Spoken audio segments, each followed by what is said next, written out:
What's up, Chiefs Kingdom? Noah Gray here, tight end for the Kansas City Chiefs. Make sure you like, share, and subscribe to Josh's channel and check out showmefootball.com for more. What is up, Chiefs Kingdom? Welcome back into another video on my channel. My name is Josh Fann of showmefootball.com, covering your Kansas City Chiefs. Tonight, I'm joined by my good friends Michael Darcy of KC Sports Report, Lucas Murphy, better known as the Beat of KC, and the Chiefs sustained a big injury in tonight's loss against the Los Angeles Chargers. We're going to break it down right after this.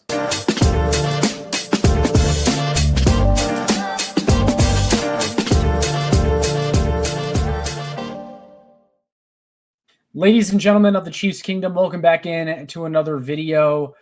Joined by my good friends here tonight, Michael Darcy and Lucas Murphy, as stated in the intro.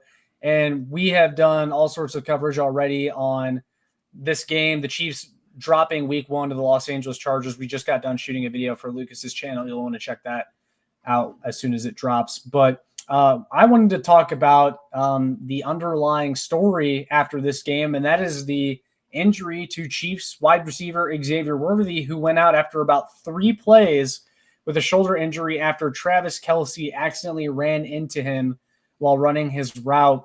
So this obviously is not ideal, guys, as Patrick Mahomes is down yet another weapon. And it's kind of funny because I said in a lot of the previews that I did that I thought, the offense is going to be fine because this pass catcher group is a lot deeper than it's been in years past. And I think that means you can absorb the loss of Rashee Rice, after he got suspended. Oh, Jalen Royals is out. It's okay. You still have Worthy. Oh, Worthy's out now? Okay, this is getting a little crazy. I think this might be the straw that broke the camel's back, at least for the time being. But, Lucas, we'll open it up with you. What's your concern level now after losing Xavier Worthy if he is out for an extended period of time? I am concerned to a certain degree because I think of how significant of an impact and role that Xavier Worthy was expected to have. I mean, we're talking about a guy who, as a rookie, really had an impact on the season.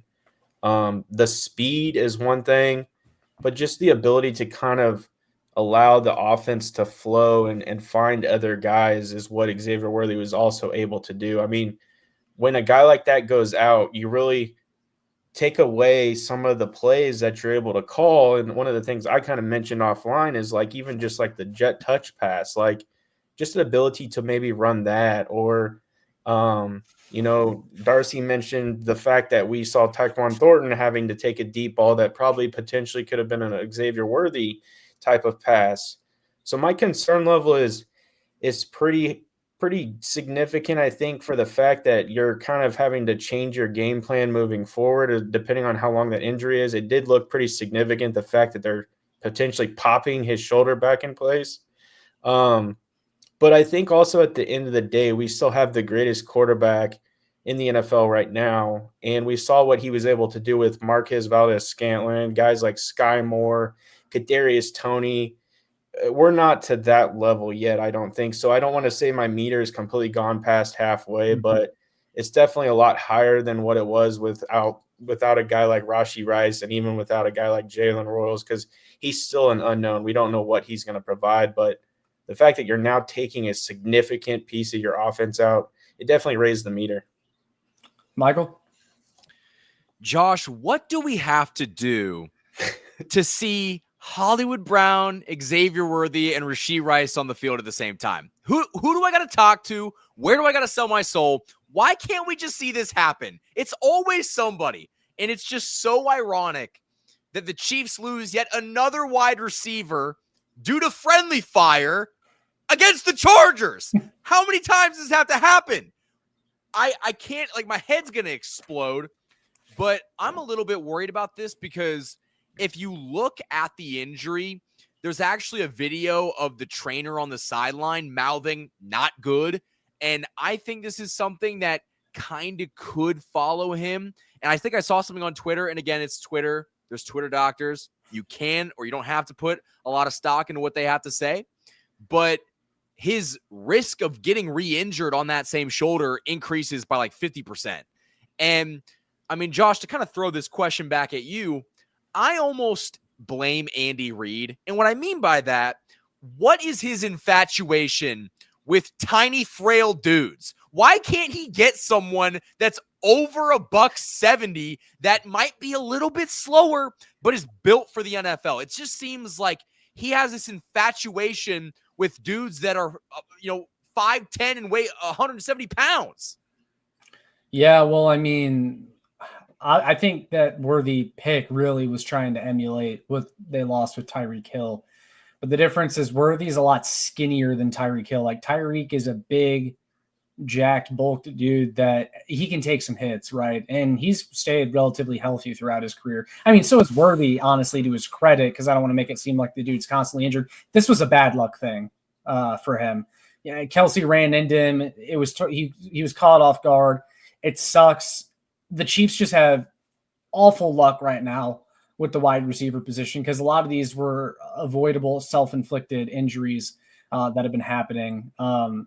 But look, I think my concern meter is a little bit higher maybe than both of your guys's. And again, it's not even necessarily because I think the Chiefs can't survive without Xavier Worthy, but it's because of this stretch of the schedule for the Chiefs taking on the Eagles and the Ravens in the coming weeks.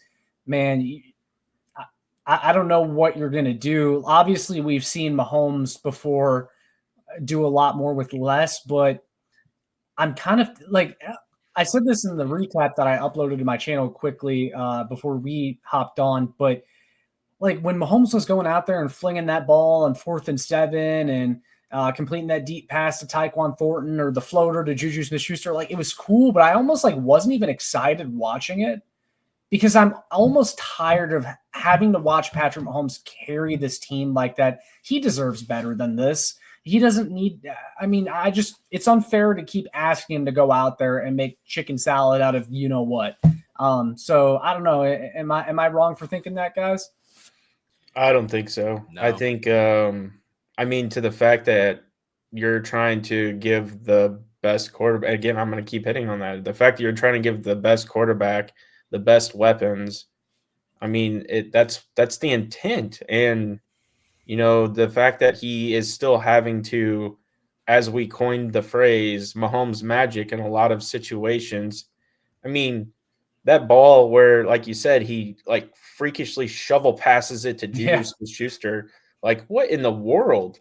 And then the ball that almost was a replication of the game against the Ravens where he immediately thought of that to Tyreek Hill and he dumps it into Hollywood Brown's hands and like just kind of saves that drive. And, he's running in for a touchdown. Like he's, and I was hanging out at a local bar and like the people around me, like you can just sense like exactly what you're talking about. It's like people at this point kind of expect Mahomes to just pull these rabbits out of the hat, and he can't do it every time, even though he is what is coined the greatest quarterback of this generation. I mean, he's just that's football. That's the NFL. They're going against the best talent in the world in this sport. And so, man, it's tough. And I am kind of at loss for words sometimes with that because he does find ways to keep doing it. It's just the team as a culmination just didn't have it tonight. No. And, they're looking at a situation where you play Philly next week, a Super Bowl rematch. They're a great team. You know how great they were. I mean, and so you're going to have every reason to show up for that game. But, we don't know, but I'm assuming you're going to be without Xavier Worthy. I don't think he's going to come back.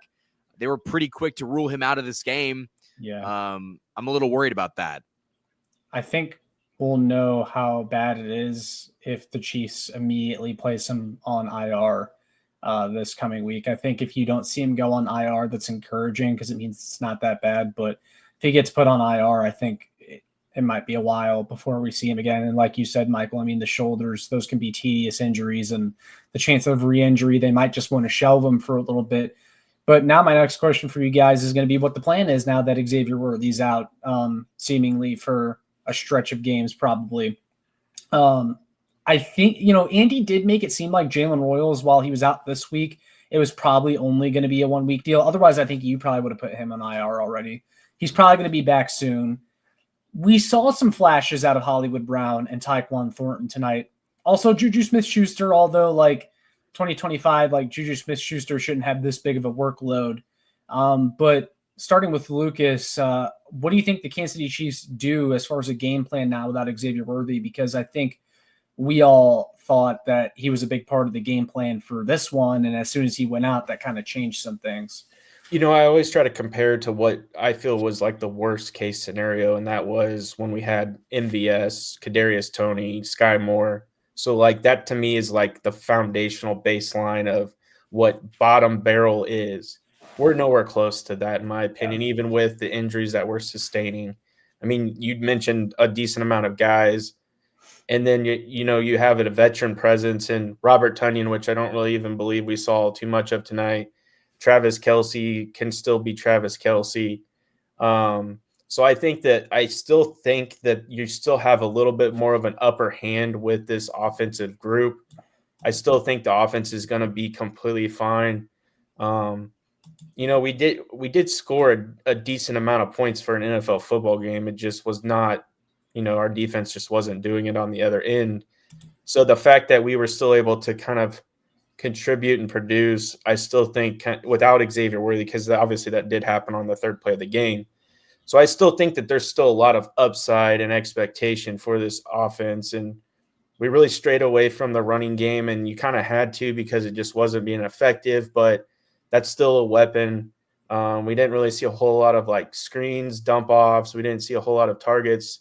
I mean, Kareem Hunt started kind of taking over that role and getting some balls out of the backfield, but I still think this offense in general is in a very good spot.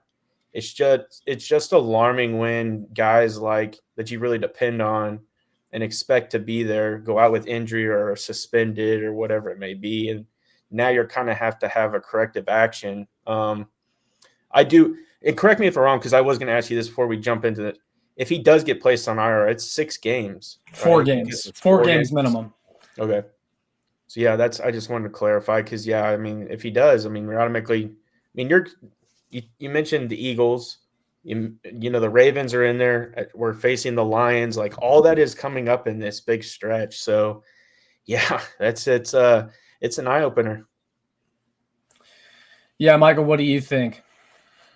Oh, man. I mean, I hope that Rashard Smith wide receiver snaps? No, we saw Pacheco line up out wide, so why not at this point? The Kelce touchdown, they did fake. They had Rashard Smith lined up at wide receiver and then faked a sweep with him to the right or a little quick pass out in the flats, and Kelce got open on that one. Real quick, did it throw you guys off that he wasn't wearing 30? Because it did. Who the heck? I was like, did Sky Moore come back? Yeah, that's what I was thinking. I saw him come out pregame with the wide receivers. I had to stop the video that Jesse Newell put out, zoom in on his jersey to see Smith, and I'm like, okay, he must have changed his number or something. But yeah, I don't know. I hope Jalen Royals ends up being someone the Chiefs offense can rely on. I think that Hollywood Brown showed you in moments tonight. I think he almost had 100 yards, but he also had a costly drop on third down. It also kind of seemed like Hollywood Brown would catch the ball and not do anything with the ball in his hands. Juju Smith-Schuster showed you something in this game, but I feel like they just need to go into a game with a game plan tailored towards a wide receiver that doesn't get hurt. I think they went into this game with the mentality of Xavier Worthy's going to dominate. We're going to get him involved in the quick passing game, and we're going to open up a deep shot downfield. And when you lose him 3 plays into the game, that's tough. Yeah, for sure. The Chiefs are going to have – I guess the coaches are going to have their work cut out for them when it comes to game planning for the Philadelphia Eagles, because you're down now one more talented pass catcher and what is going to be a highly touted Super Bowl rematch. But guys, I think that's all we have for this video. So definitely let us know down in the comments below what your thoughts are, what your concern level is for the Kansas City Chiefs wide receiver room moving forward, potentially without Xavier Worthy. With all that being said, make sure you like, share, and subscribe so more Chiefs fans can find this. You can check out my work on showmefootball.com. Follow the Twitter at showmefb. Before we go, guys, where can the people find you? We can start with Lucas. Head on over to the Beat of KC on YouTube, as well as Twitter and or X. And let me know what you guys think. And you guys can find me on YouTube at KC Sports Report. We're going to have a video with all of these boys right here, and we've got plenty of stuff to talk about this week. Yep, for sure, because we got college football this weekend. We might have a couple of unhappy Jayhawks later this weekend, so we'll see what happens with that. Almost forgot to mention, too, guys, W Energy just started partnering with them. Go ahead, hit the link in the description. Use the promo code ShowMeFB. You get 10% off at checkout. So that's going to go ahead and end it. I need some W Energy right now before we knock this out on Michael's channel. But, yeah, that's all we got for this one, guys. We'll see you all in the next one. And as always, go Chiefs.